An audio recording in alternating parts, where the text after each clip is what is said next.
Hi friends, అందరికీ నమస్కారం. Half KG చికెన్లో పసుపు, తగినంత కారం, తగినంత ఉప్పు వేసుకోవాలి.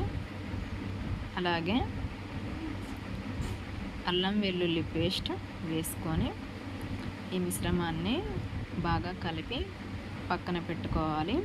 ఆ తర్వాత గ్యాస్ పైన స్టవ్ వెలిగించి కడాయిలో నూనె వేసుకోవాలి.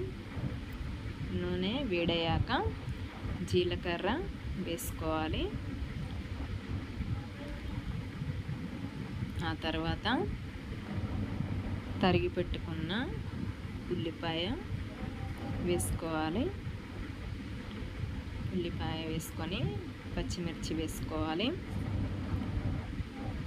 రంగు మారేంత వరకు ఉల్లిపాయలను వేయించుకొని కొంచెం పసుపు, అల్లం వెల్లుల్లి పేస్ట్ వేసానండి. ఆ తర్వాత కొంచెం పుదీనా, మెంతి వేసుకోవాలి. ఉంటే వేసుకోండి మెంతాకు, లేకపోతే స్కిప్ చేయండి.